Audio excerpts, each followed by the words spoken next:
सही हदीस है। कलमा पढ़ के मुसलमान हो गया, मुसलमान हुआ, उसने नबी करीम सल्लल्लाहु अलैहि वसल्लम के हाथ भी चूमे, पाँव भी चूमे। फिर वो खड़ा होता है, अर्ज करता है या रसूल अल्लाह सल्लल्लाहु अलैहि वसल्लम, अगर तो आप इजाजत दें तो मैं आपको सजदा करूं। क्योंकि वो मुसलमान हुआ था नबी अलैहिस्सलाम के मोजज़ात से मुतासर होकर। मेरे करीम नबी अलैहिस्सलाम, क्योंकि आप जामिउल कलाम, आका अलैहिस्सलाम एक बात इरशाद फरमाते, कई सारे मसाइल हल हो जाते। हालांकि हुजूर ने चंद जुमले कहे। आका अलैहिस्सलाम ने फरमाया, अगर अल्लाह के सिवा किसी को सजदा रिवा होता, अल्लाह के अलावा किसी को सजदा करना जायज होता, तो मैं बीवी को हुक्म देता कि वो अपने शोहर को सजदा करे। हदीस के चंद जुमले, कितनी बातें मेरे नबी ने समझाई। एक तो उसको बताया अल्लाह के सिवा इबादत के लायक कोई नहीं। दूसरा, औरतों को समझा गया मेरा नबी कि शोहर का मुकाम और मर्तबा क्या है, तुम्हारे शोहर की अजमत और इज्जत क्या है। और दूसरा, मेरा नबी खवातीन को बता के गया कि तुम पर अपने शोहरों की इज्जत और तौकीर लाजिम है, उनका एहतराम लाजिम है। यहां तक फुकाहा ने लिखा है कि जिस पर उसका शोहर जिस बिस्तर पर सोता हो, ये कितनी बारीक बात लिखी फुकाहा ने, और इसमें हजारों और सैकड़ों राज हैं, हिकमतें हैं। फरमाया कि जिस बिस्तर में वो मियां और बीवी सोते थे, औरत को चाहिए अपने शोहर की गैर मौजूदगी में वो बिस्तर किसी दूसरे बंदे को ना दे, वो बिस्तर किसी दूसरे आदमी के नीचे ना बिछाए, वो बिस्तर बिछाने से पहले भी अपने शोहर से इजाजत मांगे कि ये वो बिस्तर है जिस पर तू आराम करता है, तू सोता है। अगर कहे तो मैं किसी मेहमान के नीचे बिछा दूं। इससे आगे और मर्द के क्या हुकूक है। एक औरत मेरे नबी करीम सल्लल्लाहु अलैहि वसल्लम की बारगाह में आई, अर्ज करते या रसूल अल्लाह, शोहर के हकूक क्या हैं। शोहर के, मेरे नबी ने फरमाया क्यों पूछना चाहती है। या रसूल अल्लाह, मैं निकाह करना चाहती हूं, मैं शादी करना चाहती हूं, और मैं चाहती हूं कि उस निकाह से पहले मैं अपने शोहर के हकूक पूछूं। अगर तो मैं वो हकूक अदा कर सकती हुई तो फिर मैं लाजमी शादी करूंगी। अगर मैं शोहर के हकूक अदा न कर सकी तो मैं निकाह नहीं करूंगी। यह है जो मैं मुसलसल 3 जुमे से एक बात कह रहा हूं कि हमें चाहिए कि हम जब अपनी बेटियों का निकाह और शादी की तैयारी करें, हम उनको बताएं कि शोहर के कुछ हकूक हैं तुझ पर। इस घर में तो एक बेटी बन के रह रही है, तेरे नाज नखरे सब उठाते हैं, तेरा बाप, तेरी मां, तेरे भाई, सारे तेरे नाज और नखरे उठाते हैं। अब तू जिस घर में जाएगी वहां कोई तेरे नखरे नहीं उठाएगा, वहां तूने उठाने हैं नाजो नखरे, वहां तूने अपने शोहर के नाज और नखरे उठाने हैं। मगर चूंकि हमारे यहां दीनी माहौल नहीं, हम समझाते ही नहीं अपनी बेटियों को। समझाए कौन? बाप ने सीखा नहीं, मां को क्या बताए वो। मां सीखेगी तो बेटी को बताएगी ना। डायरेक्ट तो जाहिर है बाप अपनी बेटी को इस उम्र में नहीं बता सकता कि जवान बेटी को वो क्या बताए। वो अपनी बीवी को समझाएगा तो वो मां को बताएगी ना। अब्बा जी ने खुद ही नहीं सीखे, वो क्या सिखाएगा बीवी को?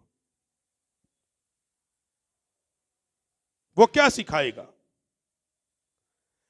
यह शादी से पहले जिस तरह मर्द के लिए मैंने पिछले जुमे में कहा कि यह आदमी के जिम्मे, बाप के जिम्मे है कि अपने बेटे को बताए अब तेरी शादी होगी, जब शादी होगी तेरे जिम्मे ये चीजें हैं, तेरी बीवी होगी, उसे तू मकान तू देगा, लिबास तू देगा, रोटी तू देगा, ये तेरे जिम्मे है, वो तेरी बीवी बन के तेरे घर में आएगी। इसी तरह मां के जिम्मे जिस बेटी का निकाह कर रही है उसको बताए कि इस घर में तुझे सोते हुए कोई नहीं जगाता, मगर जिस घर में अब तू जाएगी वहां तुझे खुद उठना पड़ेगा। या हम तुझे खाना पका के देते हैं, जिस घर में अब तूने जाना है तूने अपने शोहर के लिए खुद खाना पका के देना है। यहां तेरे लिए बिस्तर हम बिछाते हैं, मगर वहां तूने अपने शोहर का बिस्तर बिछाना है। या हम तेरे हाथ पांव धुलाते हैं, मगर वहां जिस घर में तू जाएगी, जिससे तेरा निकाह हो जाएगा, उस शोहर के पांव तूने धोने हैं। मगर हमने सिखाया नहीं। हमने क्या सिखाया है? घर से पहला स्टेप काबू कर ली बंदे नू, हिलन ना दें, ये तेरी ही मनने। और मुझे उस वक्त अफसोस भी होता है कि कई खवातीन माएं निकाह से 1-2 दिन पहले बकायदा पीरों से तवीज लेके जाती हैं। जी तवीज दे दो मेरी धी दा कल निकाह, जानदा ही अपने बंदे नू पियावे वो इंदा ही हो जावे। ये हकीकत में बयान कर रहा हूं, हमारा ये शुभ हम जानते ये हो रहा है। यार उस औरत वो क्या अपनी बेटी की तरबियत कर रही है जाने से पहले कि तूने तवीजों से घर ठीक करना है। उस मां ने क्यों नहीं बताया कि तूने तवीजों से नहीं, अपने किरदार से तूने अपने शोहर को मुतासर करना है, अपने इखलाक से मुतासर करना है, अपनी जुबान से मुतासर करना है, अपने काम से मुतासर करना है। तूने साबित करना है कि तू अच्छे खानदान से आई है, अच्छे मां बाप की तू औलाद है। ये बेटियों को नहीं बताते, ये बताना था असल में। तो पैगंबर सल्लल्लाहु अलैहि वसल्लम की बारगाह में औरत आई, या रसूल अल्लाह शोहर के हकूक बता दीजिए। अब मेरे करीम नबी अलैहिस्सलाम ने शोहर के हकूक बयान किए और आका अलैहिस्सलाम ने फरमाया, अगर तेरे शोहर के नथनों से पीप और रेशा निकले, उसके नथनों से पीप और रेशा निकले और तू वो रेशा अपनी जुबान से चाट कर साफ करे, फिर भी अपने शोहर के हकूक अदा कर सकती? कहा इस कदर तुझ पर तेरे शोहर के हकूक हैं। कहा फिर भी तू उसके हक नहीं अदा कर सकेगी। और चौंक गई, या रसूल अल्लाह इस कदर? मेरे नबी ने फरमाया हाँ इस कदर। अर्ज करती, या रसूल अल्लाह फिर मैं अपने शोहर की गुस्ताख और बेअदब नहीं बनना चाहती। यानी इस कदर शोहरों के हकूक इस्लाम में है। एक औरत के जिम्मे, एक बहसीयत बीवी के जिम्मे। हमारे यहां पिछले कई सालों से कल्चर चला हुआ है, मेरा जिस्म मेरी मर्जी, खाना खुद गर्म करो, कपड़े खुद धो लो, वगैरह वगैरह। उससे बड़े सारे हमारे नौजवान भी मुतासिर हो गए, लड़कियां भी मुतासिर हो गई। हमारे स्कूल कॉलेज यूनिवर्सिटी में टोटली यह सिखाया जा रहा है कि लड़की को एक खुद मुख्तार होना चाहिए, वो किसी की पाबंद नहीं है, उसको किसी के ताबे नहीं होना चाहिए। बेसिक तौर पे उसको एक आजाद बनाया जा रहा है, यूरोप और मगरिब की तर्ज पे, यूरोप और मगरिब की तर्ज पे उसको आजाद किया जा रहा है एक बड़े बहुत बड़े प्लान के साथ। वो प्लान ना आप समझ रहे हैं ना हम जैसे समझ रहे हैं।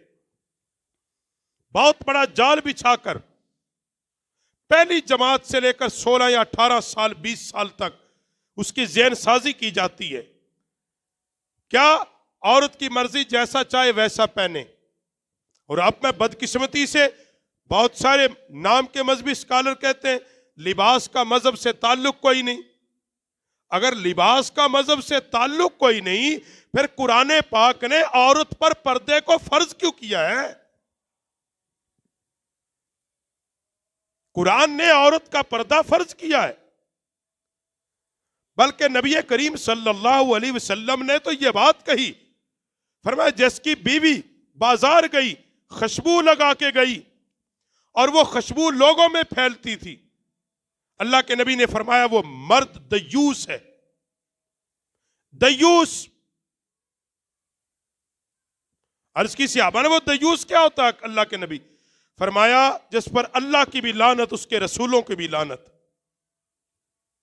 औरत को हुक्म क्या दिया? फरमाया, जब तेरे शोहर के घर आने का वक्त हो तू बन संवर के बैठ जा, खूबसूरत बन के बैठ। जब तेरे शोहर के घर आने का वक्त हो, साफ सुथरा अच्छा लिबास पहन के बैठ, ता इस कदर कि तुझे देखकर वो राजी हो जाए। तुझे देखकर, हमारे यहां क्या होता है, बीबी ने बाजार जाना हुए 1.5 घंटा तैयार होएगी, डॉक्टर को दवाई लैन जाना है 10 मिनट 15 तैयार होएगी, और आदमी के आने का टाइम है, थक गई, बड़ा काम किया, वो मर गई थां ते, मर गई। मैं, तू इन्ना भी नहीं हैगा मेरे नाल हथ पड़ती पवा देवे, तू इन्ने जोगा ही नहीं हैगा। अब वो आदमी कहता, खुदाया पहले बाहर से थक के आया, अब घर में भी थकूंगा। ये घर की, इस्लाम ने क्या कहा था औरत को? और फिर मैं कुर्बान जाऊं हमारे आदमियों पर भी, सुभान अल्लाह,